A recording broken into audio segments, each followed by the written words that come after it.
HARK, we are here. It is time for yet another Star Wars Unlimited video. Today, we're going to go over a new card that we saw in the last week. We're going to go over some art. I'm going to talk about another video that I want you all to watch and check out. That'll be towards the end of the video. And then who knows what other shenanigans we are going to get up to here in this video. So stay tuned. I do apologize in advance for the sound. It's hot. I have my window open. If you hear a car, a train, or a motorcycle, it is what it is. Such is life up here in the heat. Not as hot as it used to be when I lived in California, but it still gets pretty hot. Anyway, see you in the next segment.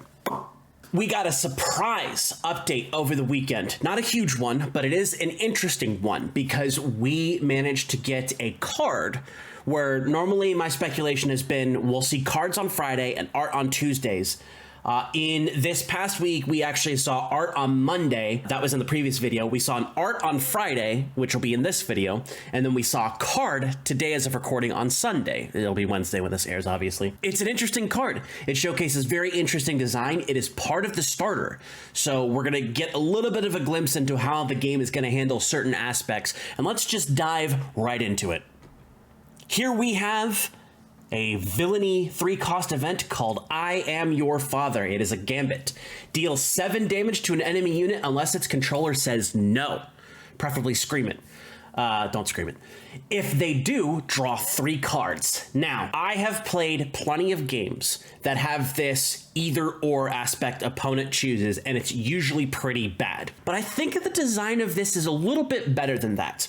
Given our resource economy in the game, we start with 2 resources, so you can play this as soon as turn 2, because turn 1 you start with 2, at the end of the turn you drop your 3rd resource, beginning of turn 2 you have 3 total resources.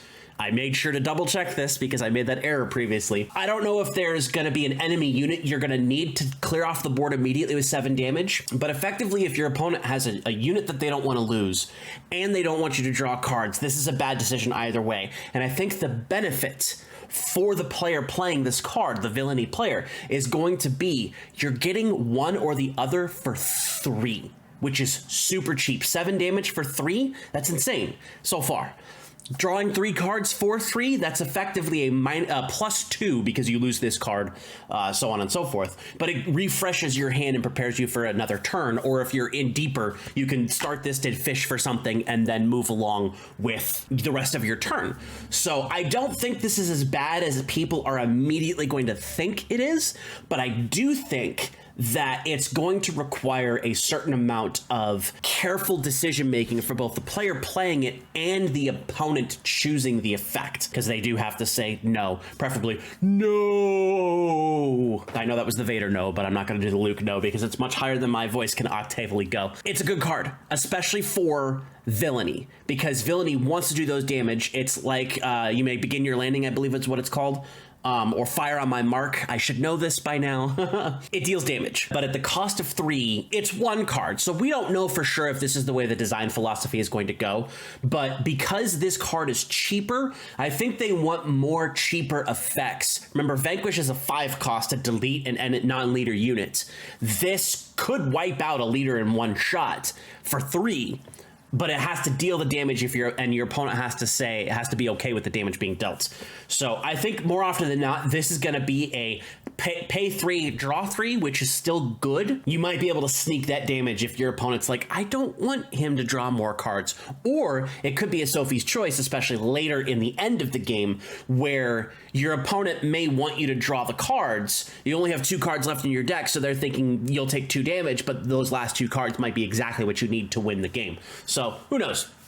It's a very interesting card design. Again, I think it's better than most people are going to give it credit for. It is in the starter. If you see down here, the S on the bottom, and let's see if I can quickly showcase this to you. Bada boom, S right there for starter. It's 233 out of 252. I'm sure someone out there is keeping a record of what the cards are. If I find that spreadsheet, I'll try to link it in the description below in whichever video I find it. I probably won't find it for this video, but you never know. And that is the card that we have for this week. So on to the next segment. In our art segment, we've got a piece of art here that is an interesting stylization of a character that a lot of people do know and people are excited for. But it is something that kind of showcases what we're going to see with this specific character going forward. So we do have Cassian Andor here. The links to all of these pieces of information that I have will be in the description below, so make sure that you check that out when you can. Cassian here, this is probably going to be a character unit image. It is from Rogue One, specifically him pulling together the units that are going to be needed to invade Scarif and get the Death Star plans, the Project Stardust plans, whatever you want to call them. And I do like the design here. I think the face is a little reductive compared to what it is. Maybe that might have been a design decision so they don't have to worry about licensing, what's his name, Diego Luna's face. But you do have some of the units or the characters in the back here that were supportive, and then you have an X-Wing. So this is likely either a leader or a ground unit. I'm gonna say it's a ground unit. I don't think we're gonna see Cassian leader just yet. But with what I believe, and I'll talk about this a little bit later, what I believe to be the space available for leaders in the first set, it's possible, just unlikely so far. My opinion could change, and I reserve the right to change it before the set actually releases. So remember, 2024, but we're getting hyped for it and ready to go. So this is again, a fantastic piece of art. It'll be interesting to see how it looks at the card frame. I know a lot of people are down on the card frames. I like them. I think they're starkly different from the dark and shadowy card frames that we see in most card games as of late. It's just, unless your game is about colors, it's all dark. I like the bright colors in the, I won't say elegant, the structured design of the card frames themselves. So Cassian, our boy, Cassian Andor, hopefully we get a K2SO, maybe even a Jyn Urso. In the last video, if you noticed, I had a pinned comment towards a Reddit thread that I started to try to get some discussion on the subreddit about speculation, guesstimation, whatever you will, about what's potentially coming in the card game. I wanted to go over a couple of the responses that I found in that thread in this video, showcasing exactly what people are thinking of what might be coming in terms of leaders. And the title of the thread is Let's Talk Leaders. Now, I know you may not be able to see this specifically, and I'm not going to read every little thing, but I will read what I said and the specific things that I pointed out here in the subreddit thread. What I said here was, we know what 3 of what I believe are at least 10 leaders associated with the first set. And the reason why I say this is because, if I remember correctly, Luke Skywalker is number 10. We know that Leia, I think, is like 3 and Vader is 5. So there is a reasonable pattern to state that at least the first 10 cards of this set, Spark of Rebellion, are leader cards. So 10 leaders total, potentially. And saying here that we did have the Vigilance Heroism Luke, which is shield based, the Aggression Villainy Vader, which is damage based, and the Command Heroism Leia, that is unit aggro based.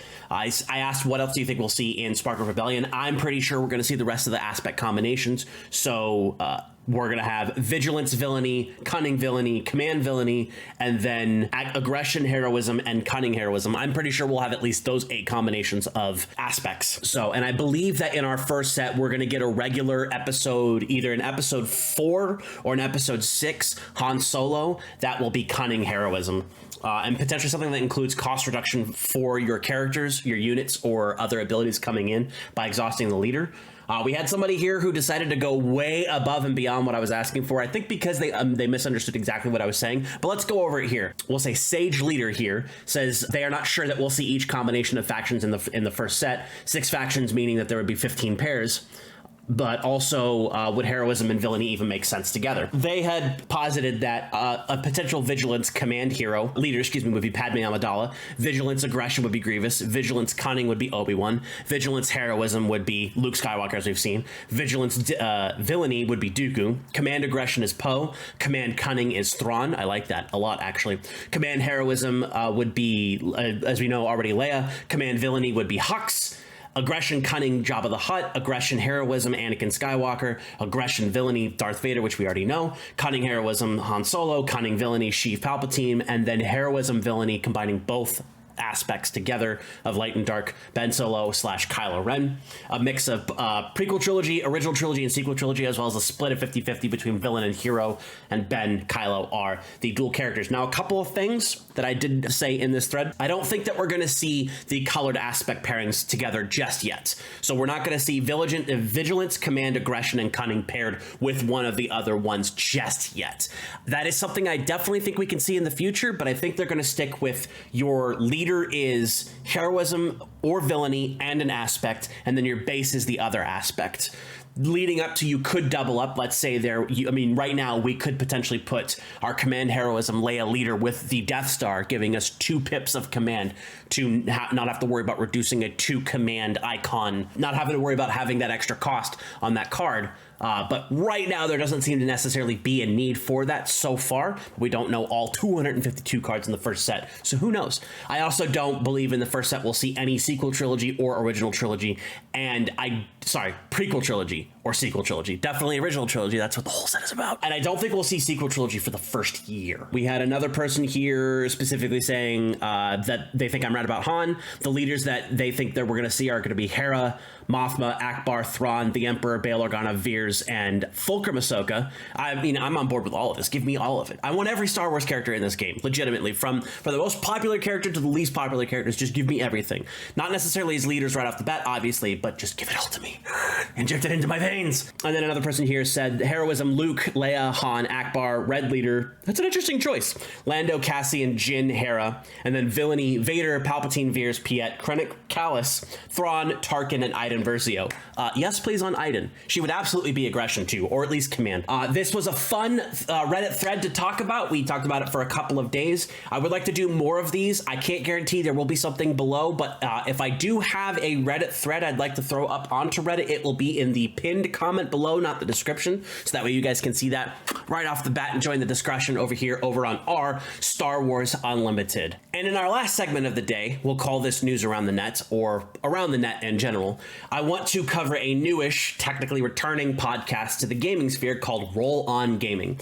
Roll On Gaming is a Star Wars podcast that originally covered Star Wars Destiny, a game that I loved a whole lot while it was around, even if I ended up dropping out before the game ended. And now Roll On Gaming is covering Star Wars Unlimited. Their first episode back is a great recap of their own personal history within Star Wars games, as well as their coverage and speculation about Star Wars Unlimited. I went and I watched their video. It's about an hour long, but it's a nice conversation between the two brothers that run the podcast, Kevin and Corwin, and I anticipate they're going to have a lot of really fun things to talk about, especially in their comparison to Star Wars Destiny. They seem to have a lot more association with Destiny than I did, so they're going to have a lot better comparisons to that previous game than I would. So if you're looking for that Destiny Unlimited connection, crossover type conversation, Roll On Gaming is your place to go for that over on YouTube and where else you get your audio podcasts.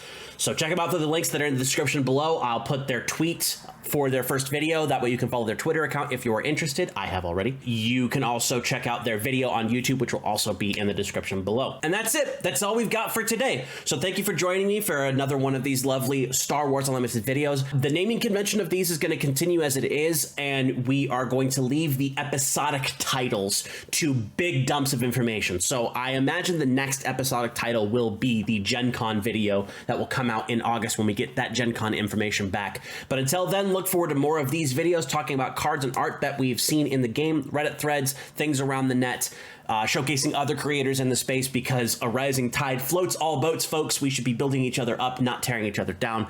So thank you very much. I appreciate all of you. Like and comment on the video, subscribe to the channel. Let me know what you are looking forward to, what you think leader combinations might be, and who those leaders might be represented by. Like I said, cunning heroism, Han Solo, but you know, who else could be out there? We could be seeing a vigilance heroism character that does something different than Luke, maybe even Hera, which gives your units extra defenses. Who knows? There's a lot of open space in this game, and I am very excited to see it, and I hope you are as well. So tell me what you want to see in the future. And with that, I will see you all in the stars.